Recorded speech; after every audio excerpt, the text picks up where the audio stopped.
Hi guys, welcome to my YouTube channel. Friends, देखिए हम अंबेडकर भवन में आ चुके हैं और अब हम गेट के अंदर जा रहे हैं। आज जो है बुद्ध विपासना है, बताया बुद्ध पूर्णिमा है। हमने महात्मा बुद्ध और बाबा साहेब को फूल चढ़ाए और देखिए भंते जी महात्मा बुद्ध को प्रणाम कर रहे हैं और हम सब बैठे हुए हैं। हम सब ने महात्मा बुद्ध को प्रणाम किया।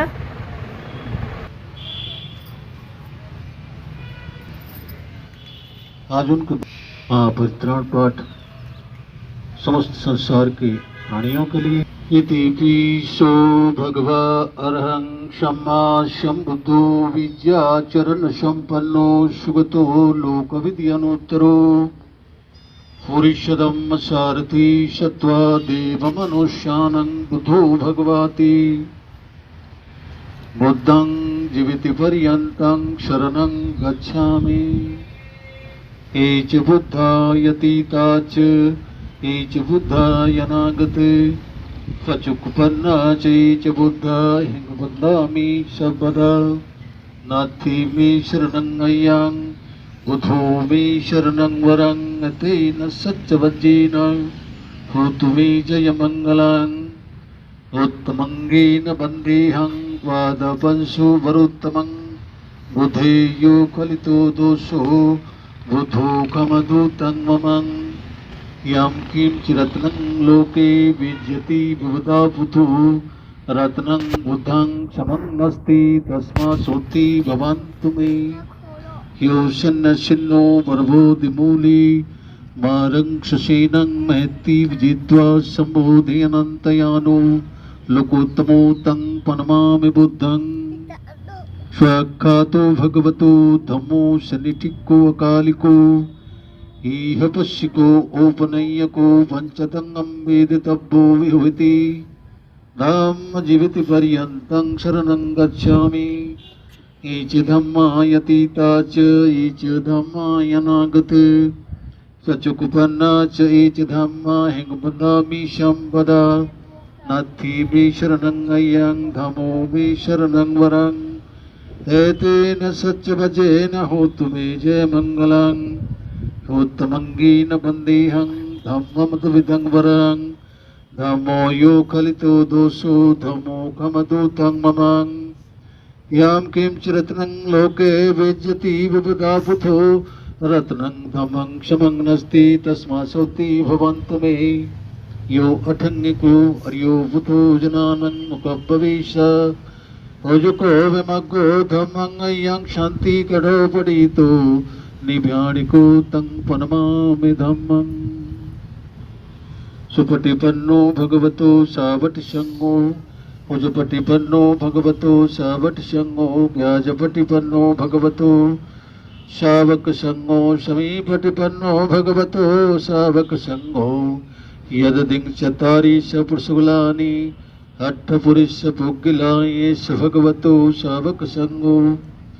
आहुनय्यो त्वाहुनय्यो दक्षिणय्यो अजलिकरणय्यो अनुत्तरं पुण्यं खेतं लोकस्सति संघं जीविति पर्यन्तं शरणं गच्छामि।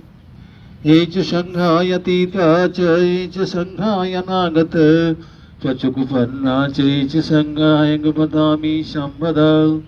नाथि मे शरणं अय्यां संघो मे शरणं वरं तेन सच्चवज्जेन। बुद्ध अंतःकरण में उतरना बुद्ध है। अंतःकरण में उतरना बुद्ध है। धम्मं शरणं गच्छामि, अंत के धर्म को जानना बुद्ध है। अंदर उतरेंगे, अब उसे कहते हैं अंदर क्या है? अंदर तो कुछ नहीं मिलता है। मिलता है जिसकी भावना अच्छी होती है उसको मिलता है। जिसकी भावना है ही नहीं, ये भावनाएं तीन प्रकार की होती हैं, चिंतनमयी, अश्रुतमयी, श्रुतमयी, प्रज्ञामयी। तो वह किसी प्रज्ञामयी भावना से काम करता है, देखता है, अनुभूति से देखता है, तो उसे सब दिखता है, सारा सर्कल दिखता है। ये तो धर्म का दर्शन है। सागर में डुबकी लगाता है, उसे ही मालूम पड़ता है सागर कितना गहरा है। इसकी महत्ता क्या, जिसने डुबकी लगाई नहीं है उसे क्या मालूम है सागर कितना गहरा होता है। होता होगा कितना गहरा है, अंदाज लगाएगा, वो कहेगा हो सकता है इतना गहरा, नहीं हो सकता है, क्या कुछ ने देखा ही नहीं है। जो किसी गुफा में कोई मनुष्य घुसा है तो उस गुफा का विवरण वही तो बता सकता है। जो गुफा के अंदर घुस गया है उसने सारी परेशानियों को भुगता है, उसने कहा हमें गया था अंदर, पूरा ये ब्यौरा है इस गुफा का। जो गुफा के अंदर गया नहीं है उससे कुछ मालूम नहीं।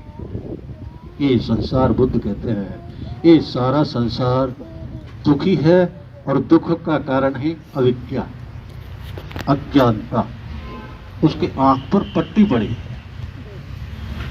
आंख पर पट्टी पड़ी है, उसे कुछ मालूम नहीं है। जो उसके शरीर में चल रहा है उसे बस समझता है यही है। अगर सुख की वेदनाएं चल रही हैं तो नाच रहा है, दुख की वेदनाएं शरीर में चल रही हैं तो दुखी हो रहा है, दुख और रो रहा है। बस यही कहता है मैं दुखी हूँ, मैं सुखी हूँ, मेरे को सुख है, ये दुख है, ये भौतिक सुख होते हैं, ये सुख होते हैं, पैसा सुख होता है। जैसे जैसे समाज भग रहा है तो समाज के अनुरूप सब अनुरूप ही भग रहे हैं। उसने कहा ये जो भगदड़ चल रही है, ये भगदड़ चल रही है, तृष्णा की भगदड़ जो चल रही है ये दुख है। इसका निवारण आते बहुत से आते हैं, भंते जी शांति कैसे मिलेगा। शांति, शांति तो तेरे पास है, हमारे पास शांति कैसे आई। शांति तो तेरे पास है, आप अंतःकरण में उतर, तेरे को शांति मिलेगी। शांति शांति है देगा जब, वो तो कहते हैं करना तेरे को पड़ेगा, मैं रास्ता बता सकता हूँ। लोग भी रास्ता ही बताते हैं, जो बुद्ध ने कहा वही बात बदलते बताते हैं। रास्ता बता सकता हो, करना सब कुछ तुझे पड़ेगा, आचरण में सब कुछ तेरे को समाहित करना पड़ेगा, शीलवान तुझे बनना पड़ेगा। आज और जब अनुभूति के स्तर पर अंदर उतरेगा, समाधिष्ट होएगा, सम्यक समाधिष्ट होएगा, तो तेरे द्वार पर द्वार खुलते चली जाएगी, स्टेप बाय स्टेप खुलेगी। और तू खुद, तेरे जितने भी प्रश्न हैं उन सबका उत्तर तेरे पास मिलेगा। क्या प्रश्न पूछता है, उस प्रश्न का बताते हैं। एक बार को वो अपने अनुभूति के स्तर पर जब तक जान नहीं लेता, ये बुद्ध भी कहते हैं हे मानव, तू अपनी अनुभूति के स्तर पर ना जाने ना तब तक नहीं मानना। कोई आदमी है, पीले वस्त्र पहन रखे हैं, हमने क्या कहा है मुझे नहीं, और हम आपको बता रहे, नहीं मानना। अपने अनुभूति के स्तर पर समझ जाओ क्या ये ठीक है तब मानना। बुद्ध ने कहा खुद जानना तब मानना, आंख मीच कर कभी मत मानना, आंख मीच कर नहीं मानना, खुद जानना अपनी प्रज्ञा से। हमारे 5 ज्ञानेंद्रियां हैं, ये कान नाक आंख मुंह त्वचा ज्ञानेंद्रिय है। ये इन ज्ञानेंद्रियों से हम समझ सकते हैं, जान सकते हैं। हमारे पास प्रज्ञा है, ठीक ठीक जानने की प्रज्ञा है।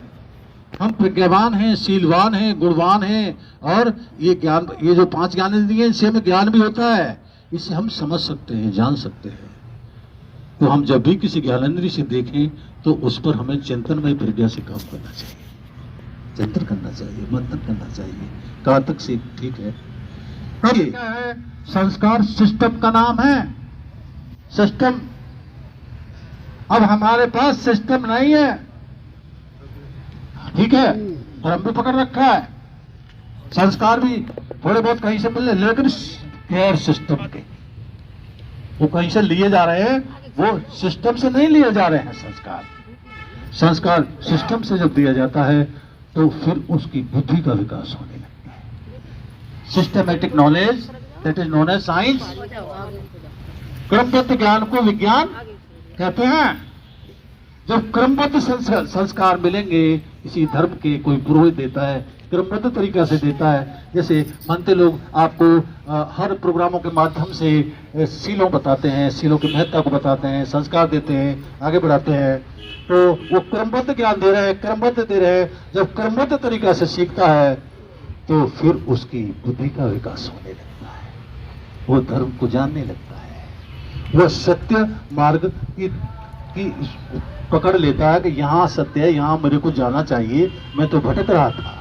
उसका भटकाव दूर हो जाता है, वो सत्य मार्ग को ग्रहण करता है, वो समझ जाता है, उसकी चिंतन में प्रज्ञा काम करती है। इसीलिए स्वयं भी शीलवान बनो, और अपने आने वाली जनरेशन को भी शीलवान बनाओ। क्यों? क्योंकि उनके पास में संस्कार नहीं है।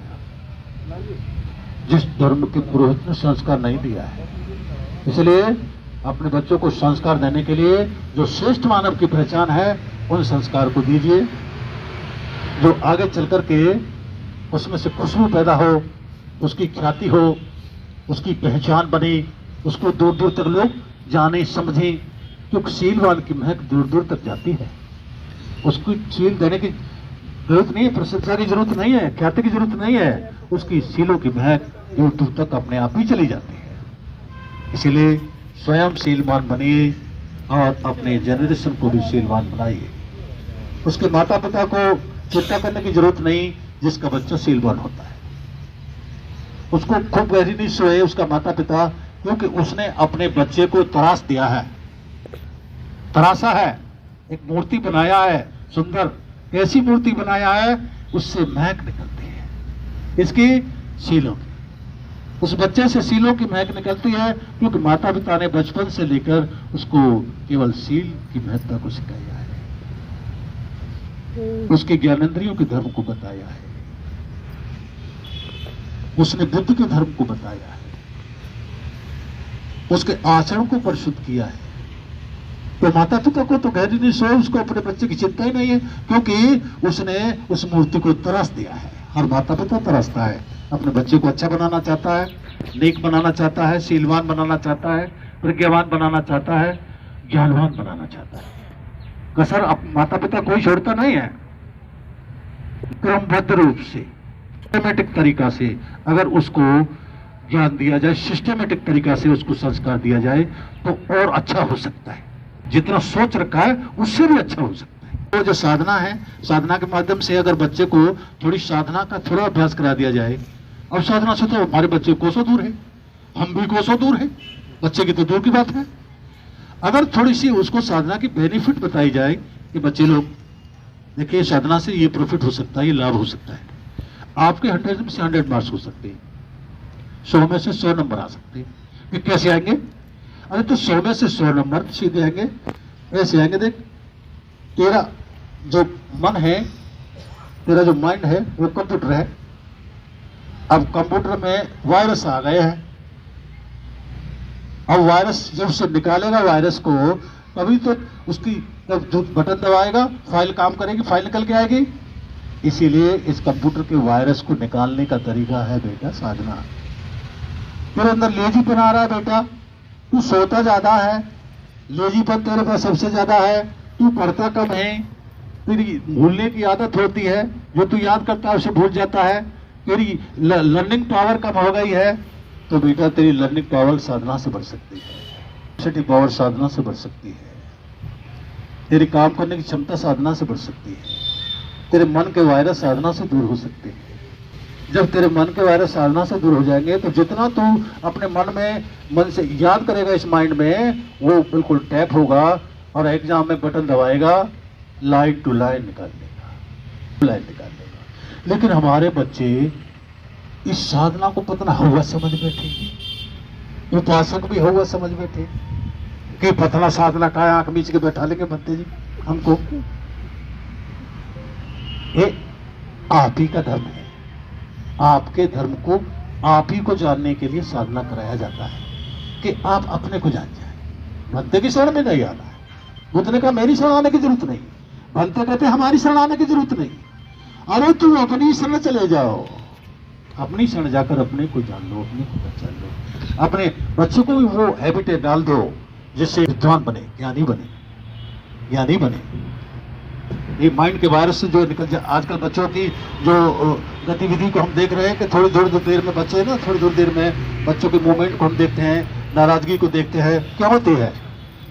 वो काम नहीं किया जो आज के दिन काम आता। माता पिता का हमारे तो हाथ से निकल गया हमारा बच्चा तो हमारी बात ही नहीं मानता है, हमारा बच्चा उल्टा चलता है। क्यों कहते हैं? वह काम नहीं किया जो आज के दिन काम आता, उस बच्चे के लिए काम आता। वह धर्म नहीं दिया, वह धम्म नहीं दिया, वह साधना नहीं दी, वो उसके बताया नहीं कि तेरा मन शुद्ध कैसे होगा। अगर देते तो बच्चा वहीं शांत होता और बच्चे माता पिता की बात को मानता और माता पिता के अनुरूप चलता, माता पिता जैसे कहते वैसे चलता, क्योंकि साधक सद जाता है।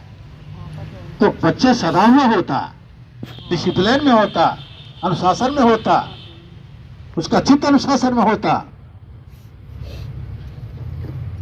तो कभी कभी 10 मिनट आनापान, अपनी सांस आ रही है, अपनी सांस जा रही है, अपनी सांस आ रही है, अपनी सांस जा रही है, इसे ही देख लो। अपना शरीर, अपनी सांस, अपनी काया, अपनी इंद्री, किसी की शरण नहीं जाना, किसी देवता की शरण नहीं जाना। अपनी काया को देखने का काम करो, आपका बहुत बहुत मंगल होगा। अगर इस काया को आप निरीक्षण करेंगे, देखेंगे, जानेंगे और इसको शुद्ध करेंगे तो शुद्ध वाणी, शुद्ध विचार, शुद्ध काया, शुद्ध इंद्री बनेगी। और साथ के साथ अपनी जनरेशन को भी इस धर्म को जब लाभ दे, इसे लाभ होगा। फ्रेंड्स, हम जा रहे हैं अब 2 सेक्टर तिरखा कॉलोनी में, वहाँ भी प्रोग्राम है बुद्ध पूर्णिमा के लिए। अब हम आ गए हैं, यहाँ पे सब साधना कर रहे हैं। यहाँ पहले से भंते जी बैठे थे, यहाँ पे अब हम साधना कर रहे हैं।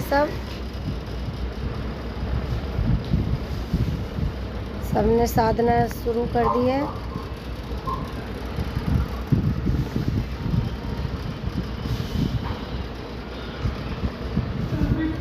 सुख की दुख पर कसी लगाम वही है, गौतम बुद्ध भगवान वही है, गौतम बुद्ध भगवान। लुम्बिनी वन में जन्म लिया थे राजा की संतान, लुम्बिनी वन में जन्म लिया थे राजा की संतान। शुद्धोधन के सपनों का था राजा एक महान। मातृ जन्म के 7 दिनों में माने तज दिए प्राण वही है, गौतम बुद्ध भगवान वही है, गौतम बुद्ध भगवान।